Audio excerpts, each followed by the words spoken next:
tantany ty mpivahiny, vahiny manjombona iny, ilalaky soraniny. Avy ary Jesu avy,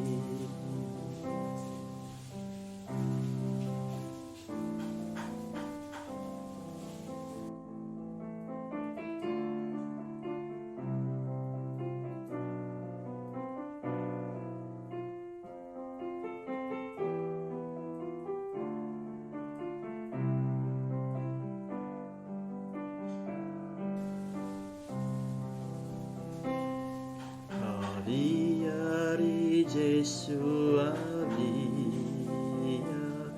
marisika neny fanahy, fa indrisiny mandreraka ay, ny nofoko Mesiasy.